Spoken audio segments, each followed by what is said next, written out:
नमस्कार मंडळी, श्री शिवाय नमस्तुभ्यम. तुमची पण रास रुचिक आहे का? तर हा व्हिडिओ तुमच्यासाठी आहे. ब्रह्मांडात जेव्हा जेव्हा ग्रहांचा मोठा फेरबदल होतो तेव्हा पृथ्वीवरील काही ठराविक लोकांचं नशीब एका रात्रीत पालटतं. तुम्ही अनेकदा पाहिलं असेल की वर्षानुवर्ष संकटात जगणारा माणूस अचानक यशाच्या शिखरावर पोहोचतो. हे कसं घडतं? तर ज्योतिषशास्त्राच्या इतिहासात येणारा हा गुरुवार सामान्य गुरुवार नाही. हा एक असा महासंयोग घेऊन येत आहे जो गेल्या अनेक वर्षात झाला नव्हता आणि या संयोगाचा सर्वात मोठा सर्वात शक्तिशाली प्रभाव पडणार आहे एका विशेष राशीवर. ती रास म्हणजे वृश्चिक रास. जर तुमची किंवा तुमच्या घरातील कोणाची रास वृश्चिक असेल तर आजचा हा व्हिडिओ तुमच्यासाठी आहे. मंडळी, तुमच्या घरात एक अशी दैवी शक्ती प्रवेश करणार आहे या गुरुवारच्या रात्री ठीक 12 वाजल्यानंतर, जी तुमच्या आयुष्यातील गरिबी, आजारपण आणि दुःखाचं साम्राज्य कायमचं संपवून टाकेल. पण थांबा, ही दैवी शक्ती नक्की कोणती आहे? ती गुरुवारच्या दिवशीच का येत आहे? ती येताना तुमच्या घरात कोणते 5 मोठे बदल घडवणार आहे? आणि अशी कोणती एक चूक आहे जी केल्यास ही आलेली संधी हातातून निसटू शकते? मंडळी, तुमच्या आयुष्यातला हा व्हिडिओ टर्निंग पॉइंट ठरणार आहे. चला या महारस्याचा उलगडा करूया. मंडळी, आधी हे समजून घ्या की सध्या तुमच्यासोबत काय घडतंय. वृश्चिक राशीचे लोक हे अत्यंत कष्टाळू आहेत, प्रामाणिक आहेत, पण गेल्या काही काळापासून तुमच्या नशिबाने तुमची साथ सोडल्यासारखं वाटत आहे. मंडळी, त्यातली पहिली अडचण आहे की तुम्ही अहोरात्र मेहनत करता पण त्याचं फळ तुमच्या कोणाला तरी मिळतं किंवा तुमचं क्रेडिट कोणीतरी चोरून घेतं. मंडळी, दुसरी अडचण आहे, घरात पैसा येतो पण तो पाण्यासारखा वाहून जातो. बचत शून्य आहे आणि कर्जाचा डोंगर वाढत चाललाय. तिसरी अडचण आहे, घरात विनाकारण कटकटी, भांडणं किंवा नात्यामध्ये दुरावा निर्माण होत आहे. तर मंडळी, हा सगळा तुमचा नशिबाचा दोष नव्हता, तर तुमच्या कुंडलीतील ग्रहांची दशा प्रतिकूल होती. पण गुरुवारच्या दिवशी होणारा ग्रहांचा बदल तुमच्या आयुष्यातील हा सगळा अंधार दूर करणार आहे. मंडळी, या गुरुवारच्या दिवसात असे काय खास आहे? ज्योतिषशास्त्रात गुरुवार हा देवगुरु बृहस्पती आणि भगवान विष्णू यांचा दिवस मानला जातो. गुरुग्रह हा भाग्य, धन, ज्ञान आणि संपत्तीचा कारक आहे. ज्यांच्या कुंडलीत गुरु बलवान होतो त्याला राजा बनवण्यापासून कोणीच रोखू शकत नाही. या गुरुवारी ब्रह्मांडात एक अशी अत्यंत दुर्मिळ राजयोग तयार होत आहे. वृश्चिक राशीचा स्वामी मंगळ आणि गुरुग्रह यांच्यामध्ये एक अत्यंत शुभ संबंध प्रस्थापित होत आहे. या शुभ योगामुळे निसर्गातील एक अत्यंत पवित्र, सात्विक आणि सकारात्मक ऊर्जा म्हणजेच दैवी शक्ती थेट तुमच्या घराच्या दिशेने आकर्षित होणार आहे. मंडळी, अनेक लोकांच्या मनात शंका येत असेल की घरात दैवी शक्ती येणार म्हणजे नक्की काय होणार? कोणी व्यक्ती येणार की एखादा चमत्कार डोळ्यांनी दिसणार? तर मंडळी, ही शक्ती अदृश्य पण प्रचंड शक्तिशाली असेल. ही तुमच्या घरात 3 महाबदलांच्या रूपाने तुम्हाला कार्य करताना दिसेल. पहिलं म्हणजे कुबेराचा आशीर्वाद. मंडळी, गुरुग्रहाच्या कृपेने तुमच्या घरात पैशांची कमतरता भासणार नाही. अडकलेला पैसा परत मिळेल, नवीन नोकरीची किंवा व्यवसायाची संधी चालून येईल, कर्जमुक्तीचे मार्ग सुद्धा मोकळे होतील. मंडळी, दुसरा आहे नकारात्मकतेचा नाश. घरामध्ये शांतता राहणार नाही. जर तुमच्या घरावर कोणाची वाईट नजर असेल, वास्तुदोष असेल किंवा घरात सतत आजारपण असेल तर ही दैवी ऊर्जा त्या सर्व नकारात्मकतेला घराबाहेर हाकलून लावेल. तुमच्या घरामध्ये जी नकारात्मकता होती, जी अशांतता झालेली होती, ती सगळी निघून जाईल. मंडळी, घरात पाऊल ठेवताच मनाला प्रचंड शांतता लाभेल. तिसरं म्हणजे नशिबाची 100% साथ. मंडळी, तुम्ही आतापर्यंत ज्या कामात अपयशी ठरत होता त्याच कामात आता तुम्हाला यश मिळू लागेल. तुमची बुद्धी तीक्ष्ण होईल आणि तुम्ही घेतलेले निर्णय अचूक ठरायला लागतील. मंडळी, ही दैवी शक्ती तुमच्या घरात आली आहे की नाही हे ओळखण्यासाठी निसर्ग तुम्हाला काही खास संकेत देईल. गुरुवार नंतर या 5 संकेतावर बारीक लक्ष ठेवा. पहिलं म्हणजे घर आहे ना प्रसन्न वाटेल.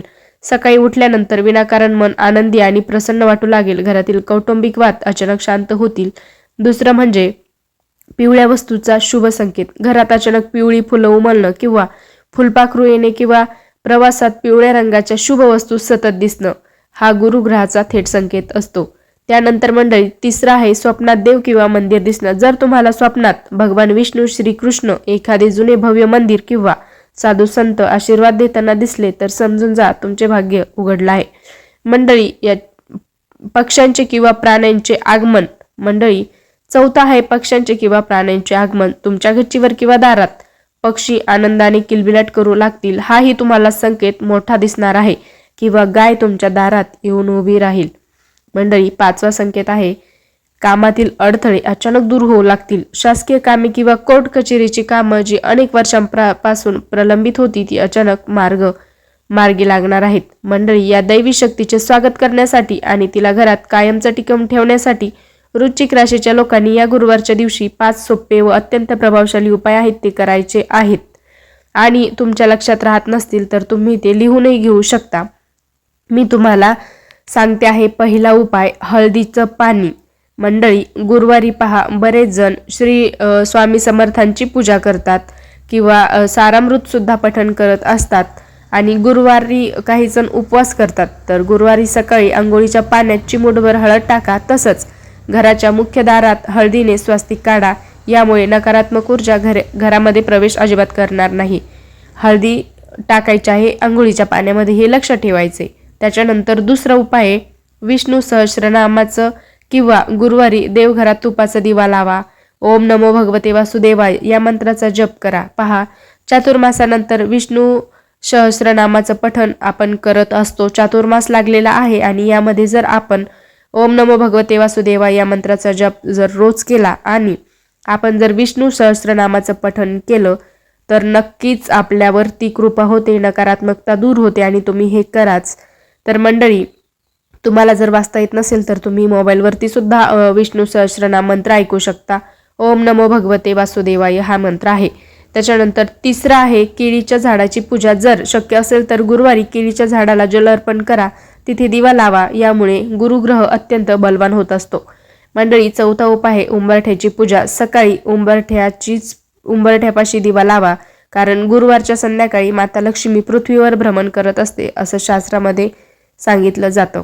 मंडळी, पाचवा आहे, पिवळ्या वस्तूचं दान. गुरुवारी कोणत्याही गरजू व्यक्तीला पिवळं अन्न जसे की चण्याची डाळ किंवा केळी किंवा बेसनाचे लाडू दान करा. याने पितृदोष आणि ग्रहदोष दूर व्हायला मदत होत असते. परंतु मंडळी, एक गोष्ट लक्षात ठेवा, देव त्याच घरामध्ये वास करतो जिथे स्वच्छता, सात्विकता आणि प्रेम असतं. घरामध्ये शांतता ठेवा. त्याच्यानंतर घरामध्ये मांसाहार करू नका, कुणाचा अपमानही करू नका आणि मोठ्या लोकांचा आदर करा, आशीर्वाद घ्या आणि घरामध्ये रोज नियमितपणे देवाची पूजा करत जा. कोणाचा अपमान करू नका आणि गरिबांना अजिबात त्रास देऊ नका, कारण गरिबांचा त्रास दिल्यानं एखाद्याचं हृदयाला जर आपण दुःख दिलं तर त्याचं पाप हे खूप मोठं असतं, खूप जास्त असतं. त्याच्यानंतर वृश्चिक राशीच्या लोकांना तुमच्या आयुष्यात सुवर्ण काळाची पाठ होणारे देवाने दिलेली ही संधी वाया घालू नका. तुम्हाला आजची माहिती कशी वाटली?